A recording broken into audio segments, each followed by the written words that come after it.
డికేబుల్ news కి స్వాగతం. నగరంలో శ్రీ సత్యసాయి ప్రేమ రథయాత్ర సాయి భక్తులు అత్యంత ఘనంగా నిర్వహించారు. శ్రీ సత్యసాయి బాబా శత జయంతి ఉత్సవాల్లో భాగంగా దేశవ్యాప్తంగా చేపట్టిన శ్రీ సత్యసాయి ప్రేమ రథయాత్ర మచిలీపట్నం చేరుకుంది. చిలకపూడి పాండురంగస్వామి దేవస్థానం నుంచి యాత్రను ప్రారంభించగా నగరంలో ప్రధాన వీధుల గుండా ఈ యాత్ర కొనసాగింది. డప్పు వాయిద్యాలు, కోలాటాలు, చెక్క భజలు, వేద పారాయణంతో యాత్ర కొనసాగింది. అంతేకాకుండా బాల వికాస్ పిల్లలు చేసిన భరతనాట్యం, ఆధ్యాత్మిక వేషధారణలు పలువురిని ఆకట్టుకున్నాయి. లోక కళ్యాణార్థం, లోక శ్రేయస్సు కోసం ఈ యాత్ర చేపట్టినట్టు సత్యసాయి సేవా సమితి జిల్లా అధ్యక్షుడు కొమరగిరి చంద్రశేఖర్ ఈ సందర్భంగా తెలియజేశారు.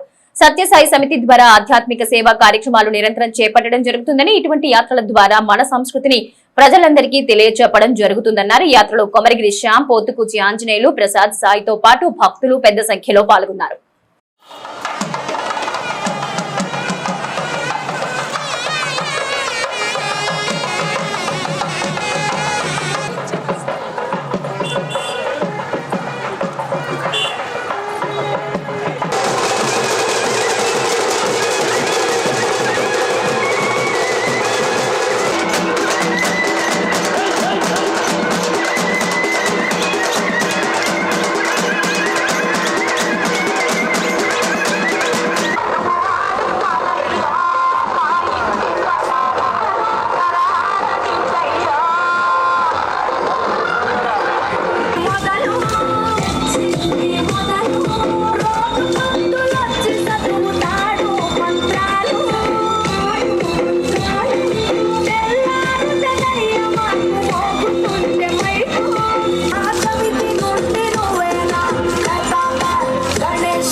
వేడుకల సందర్భంగా భారతదేశ వ్యాప్తంగా 5 రథాలు మొత్తము అన్ని ప్రాంతాన్ని పర్యటిస్తూ స్వామి భక్తులను అలరిస్తూ స్వామికి ఆశీస్సులను అందిస్తూ ముందుకు కదులుతున్నాయి.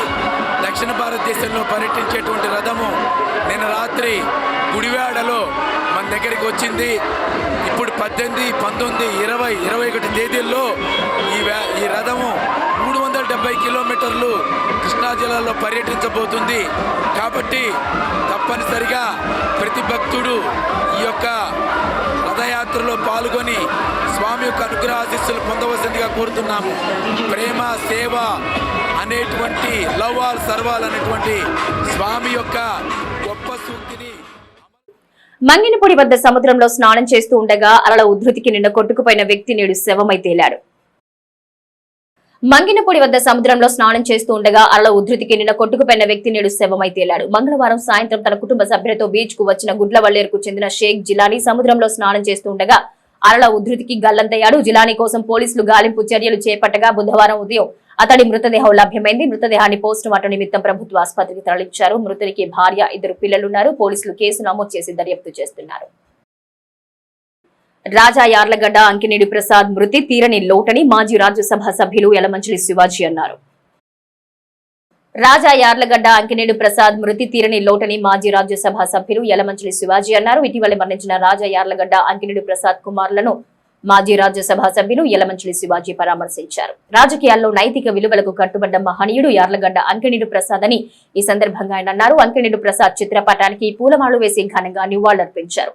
ఈ కార్యక్రమంలో టీడీపీ నాయకులు కొనకళ్ల బుల్లయ్య, పిప్పళ్ల కాంతారావు, రాయపూడి చిన్ని, సనక నాగులు తదితరులు పాల్గొన్నారు. పార్లమెంట్ సభ్యుడిగా ఉన్నప్పుడు అందరితోటి కూడా పెద్ద నాయకులతో కానీ చిన్నాళ్ళతో కానీ అందరితోనూ సంబంధాలు ఉండి అన్యోన్యంగా ఉండేవాడు. మాకేంటంటే ముఖ్యంగా పిలువు మోడీ గారు అప్పుడు స్వతంత్ర పార్టీ అధ్యక్షుడిగా ఉండేవాడు.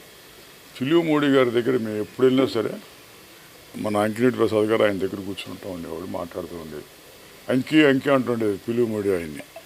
తర్వాత పార్లమెంట్ సభ్యత్వం అయిపోయిన తర్వాత తరుణంలో కూడా ఢిల్లీలో ఒక ఇల్లు తీసుకుని అదికి మామిడిపూడి ఆనందం గారు రాజ్యసభ మెంబర్గా ఉండి ఆయన ఇల్లు తీసుకుని దాంట్లో ఉండేవాడు. ఈయన దాంట్లో ఉండి మా గణపతి గారు ఎప్పుడు ఢిల్లీ వచ్చినా సరే అక్కడ ఉండి దాంట్లో ఇంకో చోట ఎక్కడ దిగేవాడు కాదు.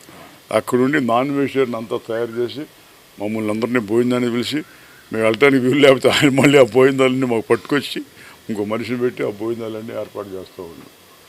తర్వాత జనతా పార్టీ ఏర్పడినప్పుడు జనతా పార్టీలో రాష్ట్రంలో ముఠాలు ఎలాగా ఏంటి అని ఒకరోజు మన లేక్యూ గెస్ట్ హౌస్లో జనతా పార్టీ నాయకత్వం అంతా కూర్చుంటే ఆ పెద్ద నాయకత్వం అంతా ఆయన బాగా ఢిల్లీలో ఉంటానో బాగా పరిచయాలు ఉండి శివాజీ మన ఇద్దరం చెప్తే ఈ జనతా పార్టీ తగాదాలు తీర్చడం ఎవరి వల్ల కాదంటున్నారయ్యా, అందరూ మనం తీర్చమంటున్నారు. మనమాడు ఎవరుంటారు రాజా గారు, మామాడు ఎవరుంటారు, నేను కుర్రానంటే కాదు లక్ష్మీకాంతం కూడా నీ మాట చెబుతుంది ఆపోజిట్ పార్టీ అయినా సరే. లచ్చన్ గారిని పెట్టాలని చెప్పి నేను తిరుగుతుండేది. లక్ష్మీకాంతం గారు ఆయన ఉండాలని ఆమె పార్టీ అధ్యక్షురాలుగా. స్వర్గస్థులైన మాజీ పార్లమెంట్ సభ్యులు, మానవతావాది, అనేక మంది పేద విద్యార్థులను చదివించడంలో కానీ ఉద్యోగాలు ఎంచడంలో కానీ చాలా కీలక పాత్ర పోషించిన యార్లగడ్డ అంకినేని ప్రసాద్ గారి మరణం పూర్తిగా మా అందరికీ కూడా తీవ్ర నష్టం కలగజేసింది. ముఖ్యంగా పేద వర్గాలకి. పేరుకు రాజా గారే అయినా ఎప్పుడూ కూడా ఆయన దగ్గర పేద వర్గాలు ఉంటూ ఉండే. ఇందాక శివాజీ అన్నయ్య గారు చెప్పినట్టు ఆయనకి చాలా సంవత్సరాల నుంచి ఎప్పటి నుంచో 60 దాటిల కాడి నుంచి ఆయనకి మంచి సంబంధాలు ఉన్నాడు. మా నాన్నగారు గణపతి గారితో కానీ ఆయనకి ఎంతోమంది పేదవాళ్ళు ఆయన దగ్గర ఆర్థిక సహాయం మొదట ఎన్నోసార్లు చూశాను. వాళ్ళు ఈ 5 జిల్లాలు, అప్పుడు ఉమ్మడి కృష్ణా జిల్లా అంటే చాలా పెద్ద జిల్లా. అక్కడి నుంచి రాజకీయాల్లో చల్లపిల్లి రాజా గారు కానీ అంకిరెడ్డి గారిది కానీ ఒక పెద్ద బలమైన ముద్ర. ప్రత్యర్థి పార్టీల వారు కూడా అక్కడే భోంచేశారంటే వాళ్ళ యొక్క ఉదార బుద్ధిని మనం తెలుసుకోవాలా. ఇవాళ ఆయన వయసురీత్యా చనిపోయినా కూడా ఆయన చేసిన మంచి పనులను ఎప్పుడూ మర్చిపోలేం. అనేక మందికి రాజకీయంగా ఆయన ఎంతో సహాయం చేశాడు.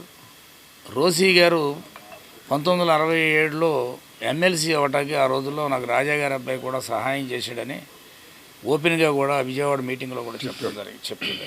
అంటే నేటి తరానికి కొన్ని విషయాలు తెలుసుకోవాలి. గతంలో ఎవరు ఈ దేశం కోసం త్యాగాలు చేశారు, ఎవరు. మచిలీపట్నం మండలం పెదపట్నం బీచ్ వద్ద అనుమానాస్పద స్థితిలో ఓ వ్యక్తి మృతి చెందాడు. మచిలీపట్నం మండలం పెదపట్నం బీచ్ వద్ద అనుమానాస్పద స్థితిలో ఓ వ్యక్తి మృతి చెందాడు. మృతుడు ముదినేపల్లికి చెందిన గణేష్ గా పోలీసులు గుర్తించారు. బుధవారం తెల్లవారుజామున బీచ్ ఒడ్డున అనుమానాస్పద స్థితిలో గణేష్ మృతి చెంది కనిపించినట్లు స్థానికులు పేర్కొన్నారు. బీచ్ ఒడ్డున బైక్ రైడ్ చేస్తూ ఉండగా అక్కడే ఉన్న పైప్ లైన్ అడ్డొచ్చి పడిపోయి మృతి చెందినట్టు స్థానికులు చెబుతున్నారు. ఎవరైనా హత్య చేసి ప్రమాదంగా చిత్రీకరించారా అనే అనుమానాన్ని సైతం స్థానికులు, కుటుంబ సభ్యులు వ్యక్తం చేస్తున్నారు. పోలీసులు ఘటనా స్థలికి చేరుకుని మృతదేహాన్ని పోస్ట్ మార్టం నిమిత్తం ప్రభుత్వ ఆసుపత్రికి తరలించారు. పోలీసులు అనుమానాస్పద మృతిగా కేసు నమోదు చేసి దర్యాప్తు చేస్తున్నారు. దివిసీమ ఉప్పెన సహాయక చర్యలో ప్రభాకర్ జీ పాత్ర మరవలేనిదని అవనిగడ్డ ఎమ్మెల్యే మండలి బుద్ధప్రసాద్ అన్నారు. దివిసీమ ఉప్పెన సహాయక చర్యల్లో ప్రభాకర్ జీ పాత్ర మరవలేనిదని అవనిగడ్డ ఎమ్మెల్యే మండలి బుద్ధప్రసాద్ అన్నారు. అవనిగడ్డ గాంధీ క్షేత్రంలో సర్వోదయ నాయకుడు మహాత్మా గాంధీ అనుచరుడు ప్రభాకర్ జీ వర్ధంతి కార్యక్రమం గాంధీ క్షేత్రం కమిటీ ఆధ్వర్యంలో నిర్వహించారు. గాంధీ క్షేత్రం ఆవరణలో ప్రభాకర్ జీ విగ్రహానికి ఎమ్మెల్యే బుద్ధప్రసాద్ పూలమాల వేసి ఘనంగా నివాళులర్పించారు. మౌనం పాటించి శ్రద్ధాంజలి ఘటించారు. నియోజకవర్గ జనసేన నాయకుడు మండలి వెంకట్రాం, కూటమి నాయకులు, కార్యకర్తలు పాల్గొన్నారు. వాళ్ళందరితో కూడా తాదాత్మ్యం చెంది వాళ్ళందరిలో కోపం అన్నది ఆయన ఎరగనే ఎరగదు. ఎవరైనా తప్పు చేసినా కూడా క్షమించే గుణం ఆయనకు ఉండేది. ఎప్పుడు కూడా ఎవరిని శిక్షించాలని చెప్పి ఆలోచన అన్నది ఆయనకు ఉండేది కాదు. ఇక్కడ మన గణేశ్వరంలో చాలా కార్యక్రమాలు జరిగినప్పుడే చిన్నవి జరిగినా కూడా ఆయన వాటిని అన్నింటిని కూడా క్షమించమని చెప్పేవారు తప్ప వాళ్ళని దండించమని చెప్పేవారు. చాలా గొప్ప వ్యక్తి. ఆయన చనిపోవటం వాళ్ళ ఆంధ్రదేశానికి చాలా తీరంగా ఉంటుంది. ఎందుకంటే భారతదేశంలోని గాంధీవాదులందరినీ ఏకతాటంగా త్యాగాల శక్తి ఒక ప్రభావితం మాత్రం ఉంది. ప్రత్యేకించి ఇందిరాగాంధీ గారు, మొరార్జీ దేశాయ్ గారు ఆయన ఎంత అభిమానించేవాళ్ళు నేను ప్రత్యక్షంగా చూశాను. ఇందిరాగాంధీ గారు అవనిగడ్డ వచ్చినప్పుడు ప్రభాకర్ ఆయన దగ్గరికి పెట్టుకోవడం. పెడన మండల పరిధిలోని చేవెనలో ఆర్మీ జవాన్ సాదరబోయిన నాగరాజుకు పలువురు ఘనంగా నివాళులర్పించారు. ఆర్మీ జవాన్ సాదరబోయిన నాగరాజు వర్ధంతి సందర్భంగా సొంత ఊరైన పెడన మండలంలో చేవెండ గ్రామంలో ఆయన విగ్రహం ఏర్పాటు చేశారు. విగ్రహాన్ని RTC chairman Konakalla Narayana Rao, AP సైనిక బోర్డు అధికారి ప్రతాప్ రెడ్డి ఆవిష్కరించి ఘన నివాళులర్పించారు. కుటుంబ సభ్యులను పరామర్శించి ప్రగాఢ సానుభూతి తెలియజేశారు. నాగరాజు ఏ లోకాన ఉన్నా ఆయన ఆత్మకు శాంతి కలగాలని కొనకళ్ళ నారాయణరావు ఆకాంక్షించారు. జనసేన నియోజకవర్గ ఇన్ఛార్జ్ పంచకల్ల సురేష్, జెడ్పీటీసీ అర్ధ వెంకట నగేష్, టీడీపీ మండల అధ్యక్ష కార్యదర్శులు సెలపాటి ప్రసాద్, సీరం ప్రసాద్ తదితరులు ఈ కార్యక్రమంలో పాల్గొన్నారు. అభిమానానికి ఎందుకంటే బతకాలంటే ఏదో రకంగా చాలామంది పనిచేస్తున్నారు ఇక్కడ. అలా కాకుండా మిలిటరీకి వెళ్ళాలనే కోరిక, భారతదేశానికి సేవ చేయాలి, కాపలా కాయాలనే ఒక మంచి లక్ష్యంతో వెళ్ళినందుకు, ఆయన్ని అలా పెంచినందుకు వారి కుటుంబ సభ్యులందరూ కూడా నేను హృదయపూర్వకంగా అభినందిస్తూ ఉన్నాను. భార్య ఇవాళ రోజున ఒంటరిది అయింది.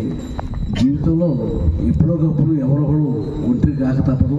నువ్వు ధైర్యంగా నీ పిల్లల్ని నువ్వు చదివించుకో. ప్రభుత్వం నువ్వు ఏ రకమైన అన్నదండలు కావాలో వచ్చినా ఉంటాయి.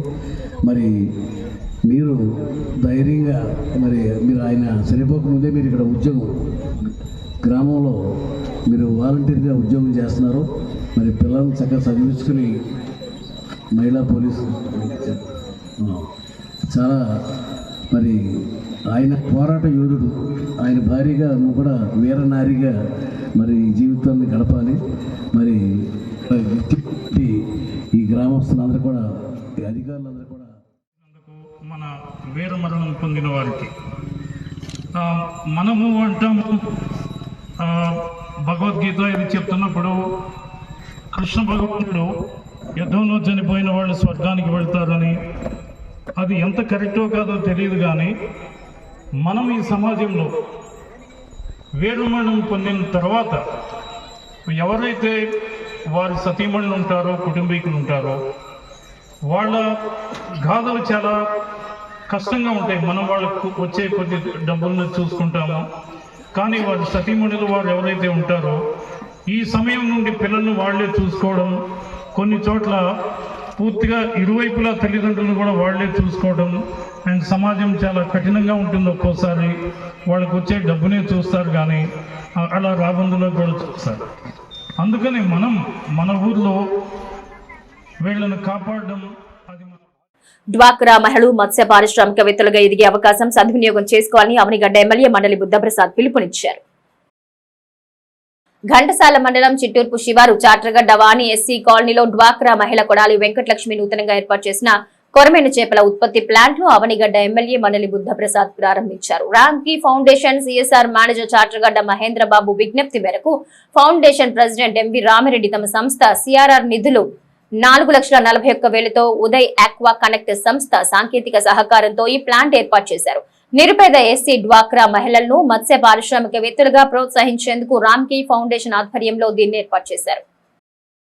ఎందుకంటే మన ప్రాంతంలో ఇది చాలా అవసరమైన కార్యక్రమం. ఎందుకంటే మనకి వ్యవసాయం తప్ప వేరే ఆదాయ మార్గాలు లేవు. అవనగడ్డ నియోజకవర్గంలో పరిశ్రమలు లేవు. ఉన్న ఒక పరిశ్రమ అట్లా ఫ్యాక్టరీ కూడా పోలేదు. ఇక మనందరం కూడా వ్యవసాయం మీద ఆధారపడి జీవనం చేస్తున్నాం. వ్యవసాయం ఎప్పుడు కూడా ఒడిదుడుకులు లోనవుతాం. మన వ్యవసాయ అభివృద్ధి కొరకు ఎంత కృషి చేసినా అనావృష్టి అతివృష్టి వచ్చేసి రైతు నష్టపోయే పరిస్థితి. ఇంకా రైతు పంట పండించుకొని ఇంటికి చేర్చుకునే వరకు కూడా దిందన గండంగానే ఉంటుంది. ఎప్పుడు ఏ విపత్తు వస్తూ చేతికి వచ్చిన పంట మళ్ళీ నీళ్ళ పాలవుతామని భయంతోనే బతకాల్సిన పరిస్థితి వస్తుంది. ఆ రకంగా కొంత అస్తవ్యస్త పరిస్థితులు ఉన్నాయి. అంటే కేవలం వ్యవసాయం మీద ఆధారపడి వాళ్ళు మనం ఆర్థికంగా పురోగతి సాధించే రోజులు కావి. అలాంటి పరిస్థితుల్లో ప్రతి పొలంలో కూడా ఈ రకంగా కానీ ఈ సర్క్యులేటరీ ఆక్వా కల్చర్ సిస్టాన్ని ఏర్పరచుకుంటే ఎంతో లాభదాయకంగా ఉంటుందని చెప్పి నాకు ఇక్కడ వచ్చిందో అనిపించింది. ఆయన వస్తారు కదా చిన్నమూర్తి చాలా అద్భుతంగా దీన్ని వివరించింది. భయపెట్టింది కూడా, ఎందుకంటే చూసుకోవాలని చెప్పి. దాంతో ప్రసాద్ వెనక్కి పారిపోయాడు.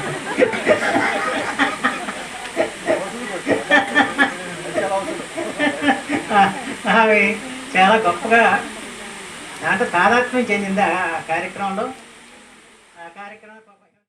సెయింట్ ఫ్రాన్సిస్ ఇంగ్లీష్ మీడియం పాఠశాలలో 10వ తరగతి చదువుతున్న ఎస్కే మతిన్ అదృశ్యం కావటం పట్ల కుటుంబ సభ్యులు ఆందోళన వ్యక్తం చేస్తున్నారు.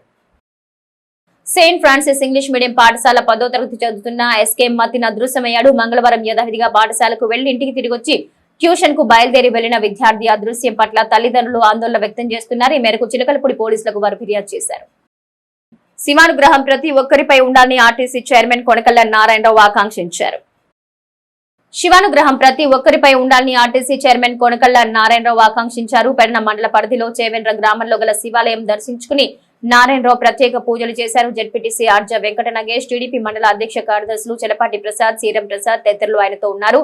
ఈ సందర్భంగా నారాయణరావును ఘనంగా సన్మానించారు. ఈ నెల 19వ తేదీ మోపిదేవి జిల్లా పరిషత్ హైస్కూల్లో జరగనున్న యోగాంధ్ర కార్యక్రమానికి ఏర్పాట్లు ముమ్మరంగా జరుగుతున్నాయి. ఈ నెల 19వ తేదీ మోపిదేవి జిల్లా పరిషత్ హైస్కూల్లో జరగనున్న యోగాంధ్ర కార్యక్రమం నిర్వహించనున్నారు. మండల పరిషత్ అధ్యక్షురాలు రావిదుర్గవాణి ఆధ్వర్యంలో తహసీల్దార్ మేడపాటి శ్రీ విద్యా ఎండీఓ జంగం స్వర్ణ భారతీల పర్యవేక్షణలో హై స్కూల్ క్రీడా ప్రాంగణంలో ముమ్మరంగా సాగుతున్న జిల్లా collector DK Balaji, Avanigadda MLA Mandali బుద్ధప్రసాద్లతో పాటు జిల్లా స్థాయి అధికారులు ఈ కార్యక్రమంలో పాల్గొననున్నట్టు తెలిపారు. మాజీ సర్పంచ్ రావి నాగేశ్వరరావు వ్యాయామ ఉపాధ్యాయులు ఏర్పాట్లకు తమ సహకారాన్ని అందిస్తున్నారు. ఈ నెల 21వ తేదీన అంతర్జాతీయ యోగా దినోత్సవం జయప్రదం చేయడానికి సంసిద్ధం కావాలని జిల్లా కలెక్టర్ డీకే బాలాజీ అధికారులను ఆదేశించారు. యోగాంధ్ర కార్యక్రమం పెండింగ్ పనులు వెంటనే పూర్తి చేసి ఈ నెల 21వ తేదీన అంతర్జాతీయ యోగా దినోత్సవం జయప్రదం చేయడానికి సంసిద్ధం కావాలని జిల్లా కలెక్టర్ డీకే బాలాజీ అధికారులను ఆదేశించారు. జిల్లా కలెక్టర్ నగరంలో కలెక్టరేట్ వీసీ హాల్లో సంయుక్త collector Geethanjali Sharma, DRO K చంద్రశేఖరరావుతో కలిసి క్షేత్ర అధికారులతో యోగాంధ్ర కార్యక్రమంపై వీడియో కాన్ఫరెన్స్ నిర్వహించి దిశానిర్దేశం చేశారు. యోగాంధ్ర కార్యక్రమంలో భాగంగా 7,19,464 మంది పేర్లు నమోదు చేయాలన్నది లక్ష్యం కాగా ఇప్పటి వరకు 7,72,508 మందిని చేర్చారన్నారు. అంతర్జాతీయ యోగా దినోత్సవం సమీపిస్తుందని చాలా మండలాల్లో ఇంకా యోగా శిక్షణ తరగతులు, యోగా నిర్వహించే వేదికలు నమోదు, జియో ఫెన్సింగ్, ఈమెయిల్ ఐడీలు సిద్ధం చేయడంలో వెనకబడి ఉన్నాయన్నారు. అసంతృప్తి వ్యక్తం చేశారు. చాలా చోట్ల యోగాంధ్ర కార్యక్రమం తమది కాదని, సంబంధం లేదని, సచివాలయ సిబ్బంది సరిగ్గా పట్టించుకోవడం లేదని తెలుస్తోందన్నారు. ఇది ఎంత మాత్రం సహించరానిదని, ఇకపై నిర్లక్ష్యంగా ఉంటే ఉపేక్షించేది లేదని, క్రమశిక్షణ చర్యలు తప్పవని గట్టిగా హెచ్చరించారు. మండల ప్రత్యేక అధికారులు పురోగతి సాధించే వరకు మండలాల్లోనే ఉండి యోగాంధ్ర ప్రక్రియ సజావుగా పూర్తి చేసేలా కృషి చేయాలన్నారు. సంయుక్త కలెక్టర్ గీతాంజలి శర్మ మాట్లాడుతూ ఎట్టి పరిస్థితుల్లో పెండింగ్ పనులన్నీ పూర్తి చేయాలని, లేకుంటే చర్యలు తప్పవని హెచ్చరించారు. సిటీ కేబుల్ న్యూస్ సమాప్తం.